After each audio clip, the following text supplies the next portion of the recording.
Assalamualaikum warahmatullahi wabarakatuh.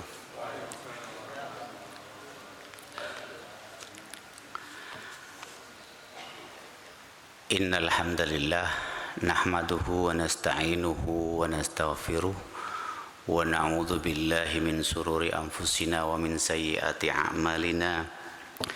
May yahdihillahu fala mudilla lahu wa may yudlil fala hadiya lahu. Asyhadu an la ilaha illallah wahdahu la syarika lah wa asyhadu anna Muhammadan abduhu wa rasuluh. Allahumma salli wa sallim ala sayyidina Muhammadin wa ala alihi wa ashabihi. Alhamdulillahil qail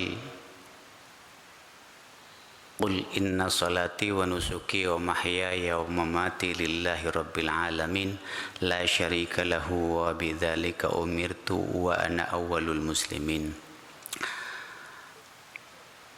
Ma'asyiral muslimin rahimakumullah. Marilah kita tingkatkan keyakinan kita kepada Allah. Marilah kita tingkatkan keimanan kita kepada Allah. Dengan keimanan yang kita miliki, insya Allah akan membimbing kita untuk melakukan hal-hal yang terbaik. Seperti yang terjadi sekarang ini, adanya wabah COVID-19, coronavirus disease 19. Kalau kita orang beriman, mari kita tunjukkan perilaku sebagai orang yang beriman. Bagaimana perilaku orang yang beriman? Allah berfirman dalam surat Al-Baqarah, فَأَمَّا الَّذِينَ آمَنُوا فَيَعْلَمُونَ أَنَّهُ الْحَقُّ مِنْ رَبِّهِمْ وَأَمَّا الَّذِينَ كَفَرُوا فَيَقُولُونَ مَاذَا أَرَادَ اللَّهُ بِهَذَا مَثَلًا يُضِلُّ بِهِ كَثِيرًا وَيَهْدِي بِهِ كَثِيرًا wa ma yudillu bihi illal fasiqin. Orang-orang yang beriman akan mengetahui bahwa apa yang terjadi, apa saja yang diciptakan oleh Allah itu memang benar-benar dari Allah. Sedangkan orang-orang kafir, mereka akan berkata, mengapa ini semua terjadi? Untuk apa Allah menciptakan ini semua? Mereka semakin sesat, ya juga menyesatkan, dan tidak ada orang yang tersesat kecuali orang-orang yang fasik. Orang fasik itu artinya orang antara yang mukmin dengan yang kafir. Jadi kalau orang mukmin itu orang yang percaya kepada Allah, beriman kepada Allah, sedangkan orang kafir itu yang tidak percaya, hatinya sudah tertutup. Kafaro itu artinya tertutup. Dan orang fasik itu ada di antara keduanya, di antara orang mukmin dan di antara orang kafir. Fasik seperti itu. Jadi dia masih ada iman dalam hatinya, tapi kebanyakan perilakunya masih melakukan dosa-dosa besar. Itu fasik. Ma'asyiral muslimin rahimakumullah. Menyikapi kondisi yang ada sekarang, kita memang harus mengembalikan semuanya kepada Allah. Ada hal yang muskil sebenarnya, yang mengganggu pikiran kita seharusnya sebagai orang yang beriman. Mengapa di Cina, tempat di mana virus ini mulai menyebar, justru orang-orang itu pada berbondong-bondong berkumpul melaksanakan sholat Jumat, sholat berjamaah. Tapi sebaliknya kita ini malah dihimbau untuk tidak berkumpul. Ada sesuatu yang sebenarnya mengganjal di hati kita. Kenapa Cina seperti itu? Ternyata orang-orang Cina, mengapa mereka berkumpul? Mereka membuktikan bahwa orang-orang Islam di sana justru yang tidak terkena virus ini. Terus kemudian ahli medis memberitahukan ini setengah-setengah. Ada yang memberitahukan hanya satu aspek saja, ada yang memberikan aspek lainnya. Jadi tidak seluruhnya itu disampaikan. Berdasarkan penelitian, ada beberapa hal yang bisa membuat kita dijauhkan dari virus corona, ternyata dawamul wudu, orang yang biasa berwudu terus, artinya nggak batal, begitu batal wudu lagi, itu kemungkinan besar akan terhindar dari virus corona. Makanya di Cina kaum muslimin di sana tidak terkena virus ini karena mereka sudah terbiasa wudu. Terus kemudian ada yang belum diberitahukan juga kepada kita bahwa hasil penelitian, ya memang pendapat virologis itu macam-macam. Para ahli virus itu menafsirkan penyakit ini dengan sudut pandang mereka. Ada yang berpendapat ahli virus mengatakan bahwa 50% penderita virus corona ini akan sembuh dengan sendirinya. Karena Allah sudah menganugerahkan kepada kita antibodi sehingga tubuh kita bisa melawan virus tersebut. Jadi selama 7 hari itu kita akan memproduksi antibodi mulai ada demam sampai 14 hari. Klimaknya setelah 14 hari antibodi kita itu sudah maksimal, virus itu kemungkinan sudah mati, kemudian antibodi kita akan menurun dan kita sudah menjadi kebal. Ya, ini kurang disosialisasikan, ini kurang dimasyarakatkan sehingga masyarakat nggak tahu, sampai terjadi mereka ketakutan luar biasa. Mestinya kalau mereka itu punya iman, mereka itu Islam, pasrah kepada Allah, mereka nggak usah takut, kematian kapanpun menjemput. Bukan hanya virus corona saja yang bisa membuat kita mati, tapi usaha harus kita dahulukan. Ya. Usaha harus kita dahulukan, ikhtiar itu harus kita dahulukan. Memang ada beberapa kalangan mereka yang terlalu mengandalkan kepada doa sehingga menyepelekan usaha. Yang penting saya sudah berdoa, tidak usah usaha.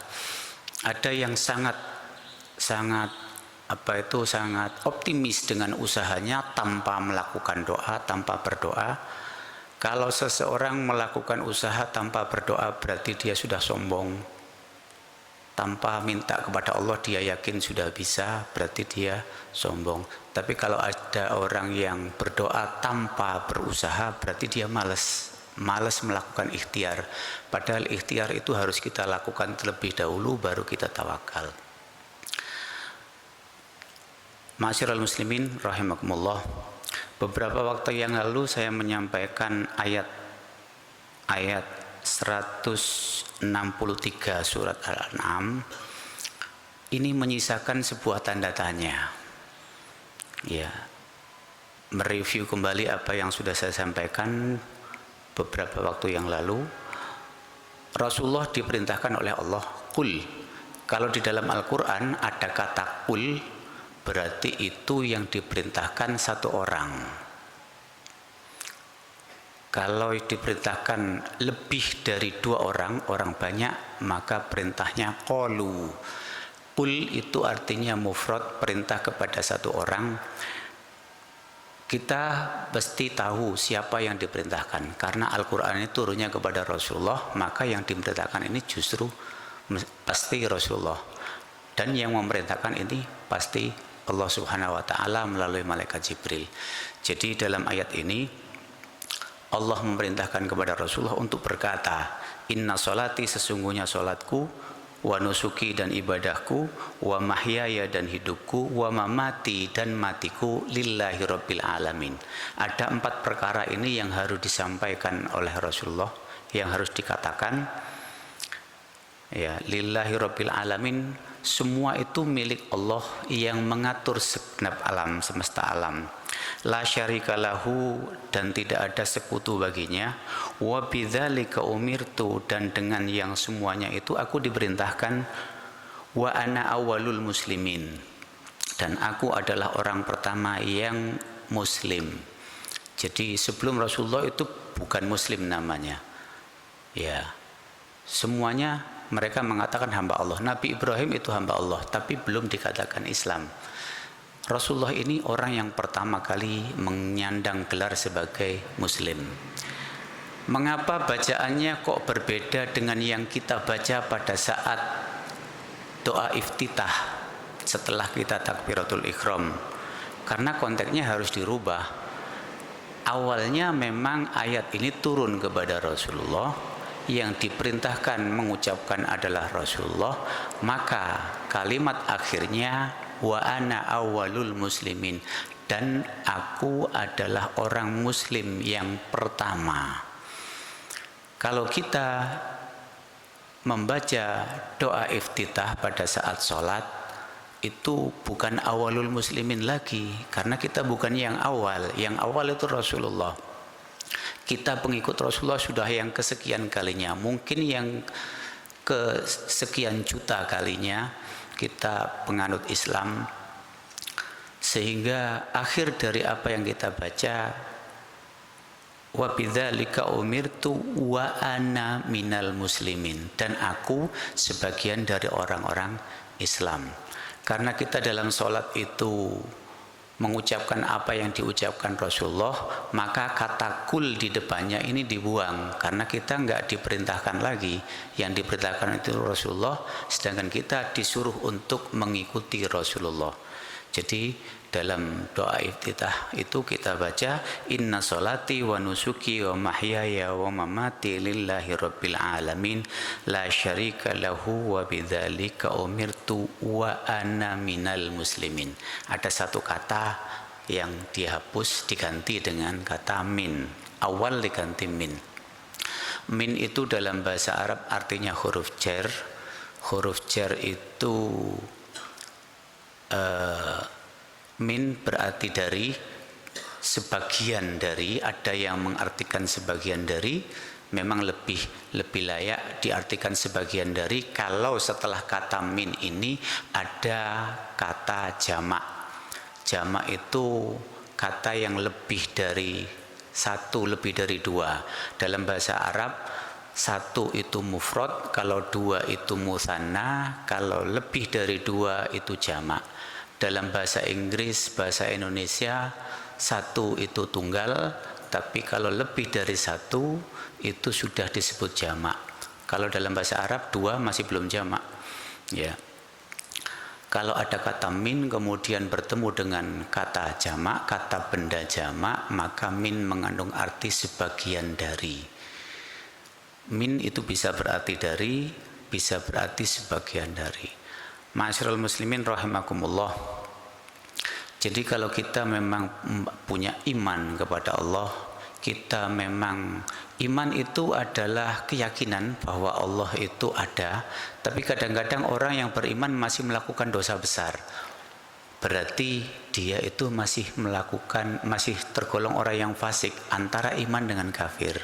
Tapi kalau sudah pasrah kepada Allah, seseorang itu sudah beriman kemudian pasrah. Kalau sudah pasrah berarti sholatnya, ibadahnya, hidupnya, matinya semuanya itu milik Allah. Tidak ada sekutu baginya. Artinya kita nggak boleh menomorduakan Allah. Kadang-kadang kita punya kesibukan, Allah itu dinomorduakan. Ini sudah termasuk mengarah kepada menyekutukan Allah. Kalau ada benda-benda yang lebih menarik, yang lebih lebih bertuah, yang lebih ditakuti daripada Allah, berarti kita sudah menyekutukan. Dari ayat ini kita ditekankan untuk senantiasa mengingat Allah dimanapun kita berada. Kita ditekankan untuk menyerahkan apa saja yang kita miliki. Bukan hanya harta benda, nyawa itu adalah harta yang paling berharga. Itu harus kita serahkan kepada Allah Subhanahu wa taala. Kalau sudah kita serahkan kepada Allah Subhanahu wa taala, tidak ada rasa takut dalam diri kita. Ya. Apapun yang akan terjadi kita harus siap melakukan. Termasuk kalau seandainya ada perang terjadi, kita jangan melarikan diri. Mati itu sangat berharga bagi kita. Mati di jalan Allah, mati dalam keadaan membela agama Allah, itu pahalanya besar. Pahalanya besar, saking besarnya pahalanya mati syahid. Seseorang yang mati syahid karena berperang di jalan Allah, dia itu enggak akan ditimbang amal ibadahnya, tidak akan ditimbang dosa-dosanya. Begitu bangkit langsung dituntun oleh malaikat melewati neraka, masuk surga tanpa dihisab. Ma'asyiral muslimin rahimakumullah, kalau kita sadar bahwa kalau terjadi perang kita harus siap menghadapinya, termasuk kematian, itu bukan sesuatu yang menakutkan. Virus yang sekarang kita hadapi itu pada dasarnya adalah tentara Allah. Memang beberapa waktu yang lalu Presiden Cina pernah menyampaikan bahwa tentaranya Cina itu adalah armada paling kuat di dunia. Jangan ada negara yang coba-coba menyerang Cina. Dia dengan penuh kesombongan mengatakan demikian. Ternyata menghadapi tentaranya Allah, makhluk yang sangat lemah, yang bisa mati oleh kekebalan tubuh kita sendiri, itu ternyata membuat mereka kelabakan. Walaupun banyak analisa, baik itu secara medis, ada analisa juga secara politik. Sebenarnya virus ini sengaja disebarkan ini untuk membuat kekacauan, karena ada beberapa negara yang kepingin dilemahkan. Salah satunya adalah Cina dan Iran. Kepingin dilemahkan, caranya melemahkan dengan menyebarkan virus ini. Sebenarnya virus ini memang sengaja diperbanyak, sengaja dibuat. Yang semula virus ini menyerang hewan, dibuat bagaimana bisa menyerang manusia, dimutasikan, jadi sengaja bermutasi kepada manusia. Terus kemudian karena unsur kesengajaan ini, kapan mau dilaksanakan dan daerah mana yang mau diserang itu sudah ada targetnya, rencana ini sudah ada. Ini menurut analisa politik, sebab dengan ekonomi dunia yang terpuruk sekarang ini karena virus, ada beberapa negara yang akan diuntungkan. Karena negara yang miskin, yang melarat, yang bangkit dari virus ini akan mengajukan utang. Dan mereka yang berhutang itu akan membayar lebih. Inilah keuntungan bagi mereka. Tapi bagaimanapun juga kita tidak usah terlalu tinggi memikirkan hal tersebut. Mari kita hadapi saja apa yang ada di hadapan kita secara bijak. Kita jangan terlalu takut dengan virus, tapi kita harus berusaha. Kita membersihkan diri setiap kali bertemu. Kita senantiasa menjaga wudhu kita. Begitu batal wudhu lagi, mau sholat silakan wudhu. Wudhu itu lebih baik kalau kita istinsyak, artinya menghirup sedikit air di hidung kita. Ternyata itu manfaatnya banyak, bisa menghindarkan kita dari virus corona. Minum air istinsak itu juga akan menghindarkan kita dari sakit yang diakibatkan oleh virus corona, karena virus itu akan terbawa oleh air. Kalau kita minum, virus itu terbawa oleh air minum kita ke dalam lambung. Di lambung kita, asam lambung itu akan membunuh virus ini. Kalau kita istinsyak, kita menghisap air sedikit, kemudian kita keluarkan lagi, virus ini nggak sampai masuk ke dalam paru-paru. Virus ini memang yang pertama kali diserang adalah paru-parunya. Kemudian apa saja yang ada di dalam paru-paru itu akan mengeras. Kalau sudah mengeras, kita akan batuk-batuk, akan sesak nafas. Jadi kerjanya virus seperti itu. Kemudian virus corona ini sebenarnya banyak sekali jenisnya dan sudah ada ratusan tahun yang lalu. Hanya saja jenis yang sekarang ini bisa menyerang manusia karena spesiesnya itu spesies yang bisa menyerang manusia, yang ada pada mamalia. Jadi secara garis besar, seperti pernah kita ketahui, ada alfa, beta, gamma, dan delta. Itu jenis-jenisnya virus corona ini. Dan yang bisa menyerang manusia itu yang alfa dan beta. Di situ ada mamalia, ada kelelawar. Ya, kita tidak usah takut menghadapi ini, tapi kita sudah berusaha semaksimal mungkin. Artinya kita jangan terlalu khawatir dengan adanya virus ini. Semuanya itu adalah ujian dari Allah, sampai sebatas mana kita beriman. Kalau bahasa sederhana orang-orang pinggiran, orang-orang pojok kampung biasanya ngomong, kalau kita ini memang ditakdirkan mati, alangkah baiknya kalau kita mati ini karena ke masjid, daripada kita mati tidak melaksanakan kewajiban hanya di rumah saja. Itu bahasa sederhananya. Tapi wallahu a'lam, ya, karena kita juga mau wajib mematuhi apa yang sudah menjadi perintah dari penguasa. Allah kan berfirman dalam surat An-Nisa ayat 59, Atiullah wa atiur rasul wa ulil amri minkum. Kita harus taat kepada Allah, taat kepada Rasul, dan taat kepada penguasa, pemimpin yang berhak memberikan perintah kepada kita. Jadi kalau penguasa memerintahkan kita untuk tidak keluar rumah, monggo yang mau mematuhi silakan dipatuhi.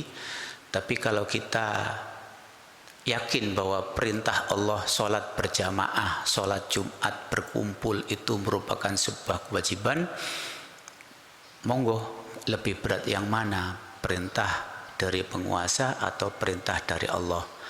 Walaupun banyak hal yang bisa membuat perintah penguasa itu lebih berat, dan banyak hal yang bisa membuat perintah Allah itu juga lebih berat. Ya, ma'asyiral muslimin rahimakumullah. Jadi kita yang berkumpul ini bukan berarti kita membangkang terhadap perintah penguasa. Kita jangan seperti orang Itali.